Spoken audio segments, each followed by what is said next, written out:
Welcome to another episode of the Tobago House of Assembly's Post-Executive Council Media Briefing. This week, the Secretary of Tourism, Culture and Transportation, Nadine Stewart-Phillips, addresses the media. You would recall that the Tobago House of Assembly and, by extension, the Government of Trinidad and Tobago decided from a policy perspective that tourism is going to play a major role in the revitalization of the economy of the Twin Island Republic of Trinidad and Tobago. And one of the first steps in this new dispensation commenced with the establishment of two separate entities to lead the revitalization of tourism in respective jurisdictions, an entity for Tobago and an entity for Trinidad. Now, the Tobago Tourism Agency Limited, in consultation with the stakeholders, carved out a 3-year roadmap for growth after two consultations. One was held in November of 2017 and February this year, 2018. And a further briefing consultation was held in June of this year as a follow-up. Now, following the various consultations, a period of extensive research was carried out by an international company in our source markets. And from these consultations and research, various gaps were identified, of which proper branding of the destination was a significant deficiency. So we have now established what I would term a go-to-market strategy, which includes destination imagery and messages that positions Tobago competitively in a complex marketing world. Now, important metrics for measuring and evaluating the performance of this initiative will be increasing Tobago's share of voice and, of course, our share of audience, which will eventually translate into increased visitations and on-island spending. And because in Tobago we have finite resources, we can't outspend our competition across the Caribbean, but of course we can outsmart them in targeting visitors. And I would not say too much more on the branding, as it is in the final stage for a local launch in October and the official rollout in the international market at World Travel Market in November. But if I can add a little teaser, is for you to familiarize yourselves with the tagline, Tobago, go beyond ordinary, with an emphasis on the words go. I move now to World Tourism Cities Federation. I recently participated in WTCF, Fragrant Hills Tourism Summit. It was held from the period September 7th to 9th in Qingdao, China. And during what can be termed as a milestone event, Destination Tobago was accepted as the 203rd member city of the Federation and received the commemorative plaque in recognition of membership to the Federation. Being a member of WTCF provides numerous opportunities for Tobago and will open doors for future participation in other summits. While strengthening international relations between Tobago and China, Tobago's membership will also contribute to international exposure of the island as a premier tourist destination for investment opportunities and to host visitors from other cities that are members of WTCF. This delegation was headed by the Honorable Randall Mitchell, Minister of Tourism, Trinidad and Tobago, and we were accompanied by Dr. Sherma Roberts, Chairman of the Tobago Tourism Agency Limited. I move to the Department of Culture. As we close 2017-2018 fiscal period, the Division of Tourism, Culture and Transportation continued to deliver programs to the public that can enhance our cultural tourism products. A number of major programs initiated are now at the delivery phase.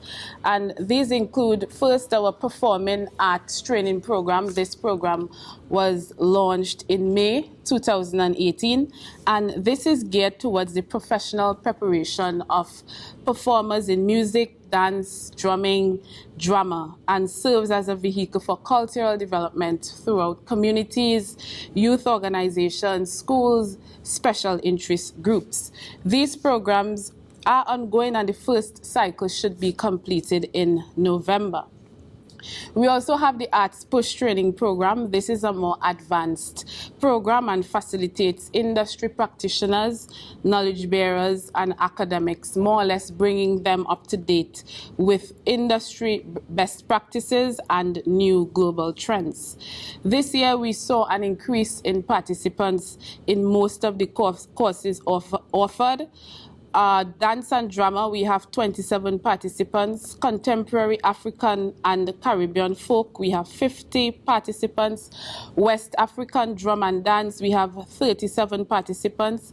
Stilt walking, we have 140 participants. Costume design, 25 participants. Minimalist theater, we have 20 participants. Additionally, we have our Spanish and musical cultural exchange that we are hosting in collaboration with the Venezuelan Embassy, and this year it was expanded to include sector-specific stakeholder classes and a special element for members of staff at the Division of Tourism, Culture and Transportation. Taxi drivers, we have 17 taxi drivers registered. We have 16 tour operators registered. Spanish for beginners at the Betsy Soap Community Center, we have 33 participants registered. Spanish for beginners at Fairfield Complex, we have 45 participants registered. Level 2 Spanish at Fairfield Complex, we have 25 participants. Staff at the Division of Tourism, Culture and Transportation, we have 20 participants. And in the area of music, which is specific to quattro playing, we have 22 participants. Under the Tobago Tourism Agency Limited, we have the implementation of the Trinidad and Tobago Tourism Accommodation Upgrade Project and the Trinidad and Tobago Tourism Industry Certification Program. The TTAL has embarked upon the Trinidad and Tobago Tourism Accommodation Upgrade Project. This policy initiative is aimed at facilitating the upgrade of existing small and medium-sized hotels and guest houses in Tobago through the provision of a reimbursement incentive to owners to upgrade their accommodation properties to a first-class level. For hotels and guest houses with 60 to 150 guest rooms can benefit from a reimbursement of 50% of upgrade expenditure per room, up to a maximum reimbursement of $30,000 per room in Tobago, and up to an overall maximum reimbursement of $1,500,000 per property. Small tourism properties, that's persons with 1 to 5 guest rooms, can benefit from a reimbursement of 40% of upgrade expenditure per room, up to a maximum reimbursement of $30,000 per room in Tobago, and up to an overall maximum reimbursement of $150,000 per property.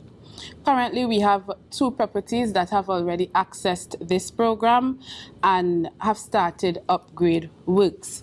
The criteria, there are specific elements you must meet in order to access this program.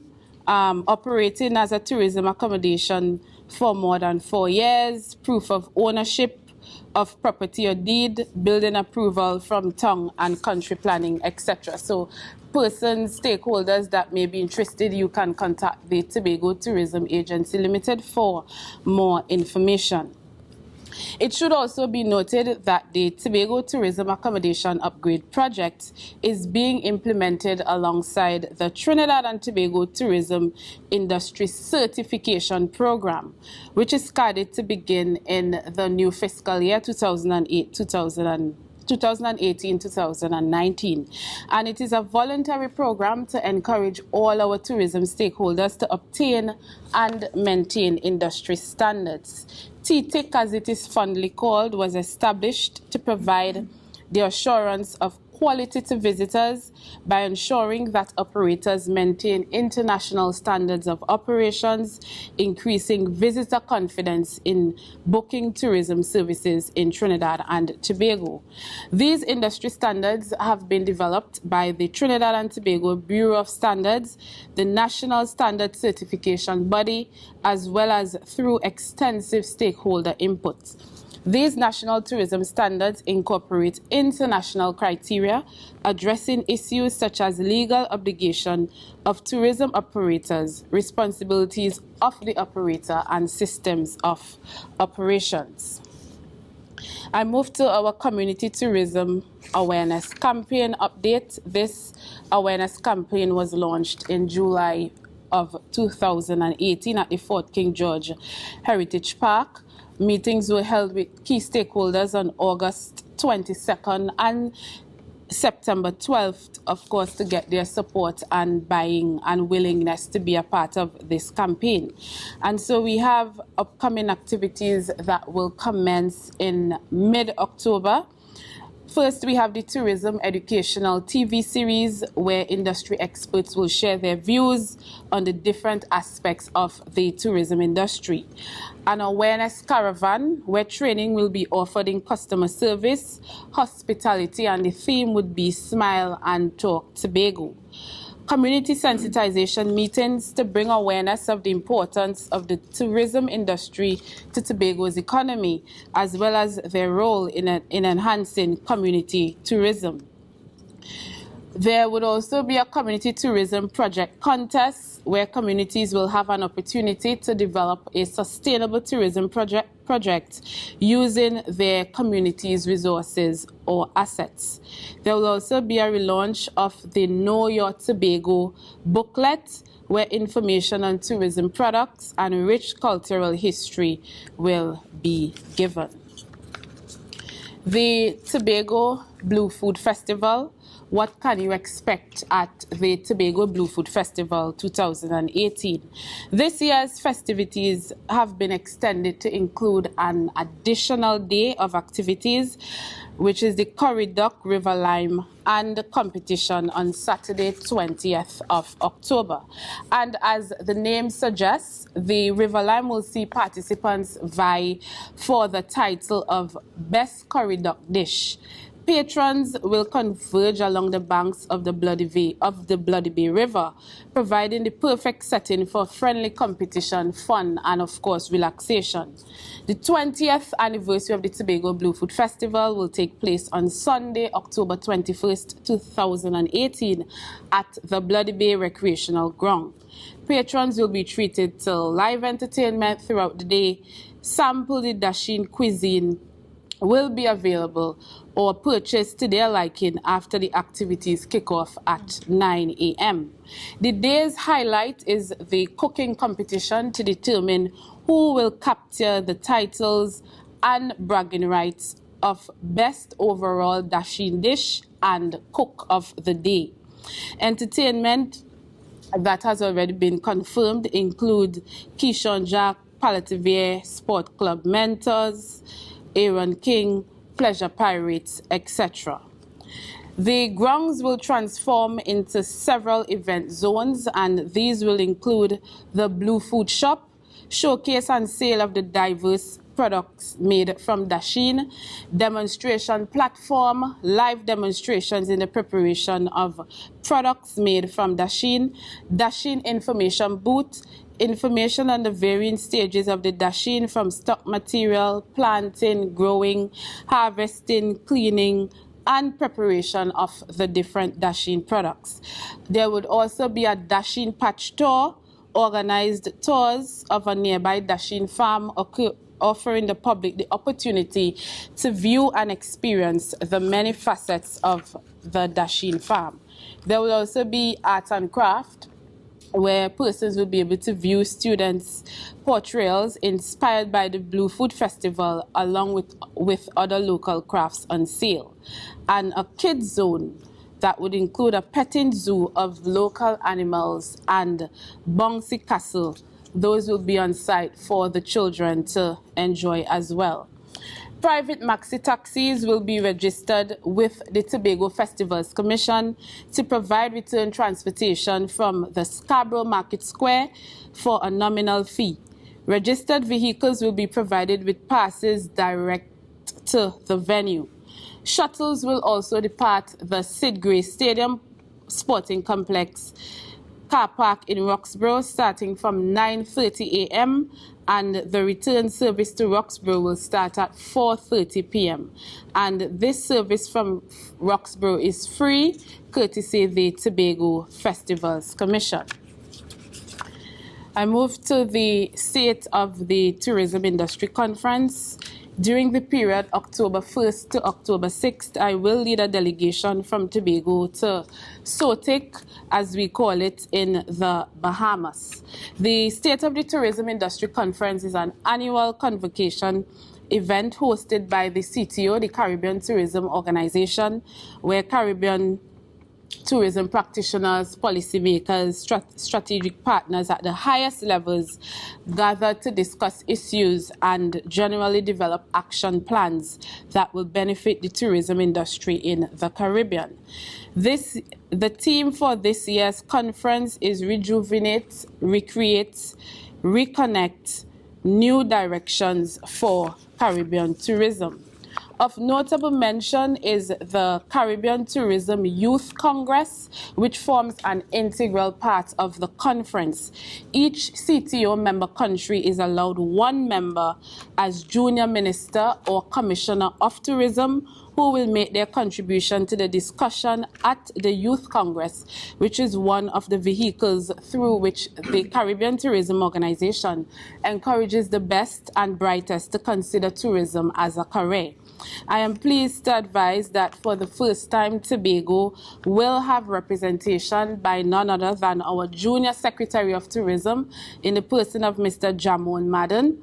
Mr. Madden will compete for the title of Caribbean Junior Minister of Tourism and will present on virtual reality and how it would be used to enhance the value proposition of Tobago's tourism products.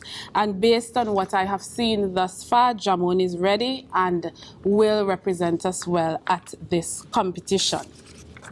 Finally, World Tourism Day is celebrated annually on the 27th of September around the world and seeks to raise awareness on potential contribution of digital technologies to sustainable tourism development, while providing a platform for partnerships and collaboration towards a more responsible and inclusive tourism sector. The theme this year is entitled Tourism and the Digital Transformation. This year, as part of the division's efforts to commemorate the day, we decided to engage our youth clubs to utilize digital technology to get a message out on tourism. These clubs being recently formed, the intention is to ensure that they are also a part of the celebration as well as have an understanding and appreciation of tourism. So we challenged these youth clubs to come up with creative ways to spread messages using technology. So we do look forward to that. That is happening tomorrow, September 27th. In November, the division usually hosts an entire week of celebration for our Tourism Week, and a lot more of our tourism-related activities will occur during that week. On Monday, the budget will be presented. Tell us, as Secretary of Tourism, Transportation and Culture, tell us what are you looking forward to for Tobago? Due to the importance that the Government of Trinidad and Tobago and the Tobago House of Assembly continues to signal for tourism in relation to diversification of the economy, the expectation is that the necessary resources will be channeled to the development of the tourism sector. However, based on the allocation that the Tobago House of Assembly receive, we have already started our prioritizing, and so the focus would be on prioritizing, reprioritizing based on what we receive from central government. What will be some of your priority projects that you are focusing on? Priority projects, it would be marketing for sure, product development in relation to the Tobago Tourism Agency Limited, developing new sites and attractions in Tobago, maintenance of sites and attractions in Tobago, repairs to our beach facilities. Those are some of the priority areas of the division going forward for 2018-2019. I don't know if you're looking at it with respect to in terms of having an entry fee at some of Tobago's various sites? Definitely. That's something that you should see starting in November. We are doing pilots at Fort King George, Fort James, and Fort Bennett. Just coming off of the budget, any information concerning Manta Lodge in Speyside and also Santori Villa Resorts? I know the THA would have purchased these two properties. How soon will they be on the cards with respect to additional room stock for Tobago? We actually have an international investor that is looking at developing Manta Lodge for us. So based on feedback from the investor, we would determine the way forward. Sanctuary villas, again, that would depend on what our allocation in the budget is if we are going to focus on sanctuary. However, once investors come forward and they are willing to develop, we are always open to conversation, but we would definitely be placing some emphasis on Manta Lodge, which is a dive hotel, and of course the dive niche is very important to Tobago's tourism. I saw that you mentioned the reimbursement program, and you stated that 2 properties in Tobago already are accessing it. But under the last life of the last program, one of the complaints was that the properties have difficulty in accessing the grants or accessing the reimbursements or the loans. How has that problem been addressed? Would it be easier for properties now to access that loan system? It has definitely been addressed. As a matter of fact, we did get legal input as well. So the criteria is there, and once the properties have the relevant documents and so on to show, they would be getting their reimbursement. The first thing you mentioned was the trip to China. I didn't quite get the organization that we are now a member of. Can you just expound on it for us? What are some of the benefits of being a member of this organization? As I mentioned, this opened the doors for participation in future summits while strengthening relationships between China and Tobago. Tobago's membership will also contribute to international exposure of the island as a premier destination for investment opportunities.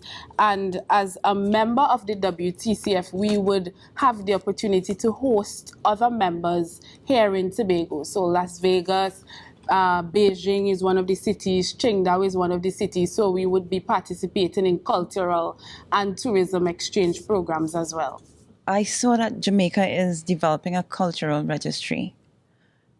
heritage registry, and I was wondering if Tobago actually has something like that, a cultural heritage registry. The division does have a cultural library that speaks to the history of Tobago, that speaks to all our cultural icons, that speaks to all our cultural areas for development, etc. I guess the registry may be something that is more developed, something that is focused on specific objectives, but Tobago doesn't have a cultural registry. However, we have information readily available through the division, through the Department of Culture, where they have a cultural library. Do you know what would have happened with the, there was a vat or a building that was built to store artifacts that were found at the Scarborough Harbour? That's the Scarborough Harbour project. That is actually back on our priority list for 2018-2019. So we are looking, that program is headed by Dr. Guy, and so we will be funding that project as well in this fiscal year. The last thing I knew was that they were planning to have a large vat, a large tub a large tub or a large vat to actually keep anything that they had found out at sea. Whatever the specifics are in relation to that project, we will be focusing on that project, as a matter of fact, in the first quarter, which starts in November. Thank you for staying with us for the Tobago House of Assembly's Post-Executive Council Media Briefing for the week ending September 29, 2018.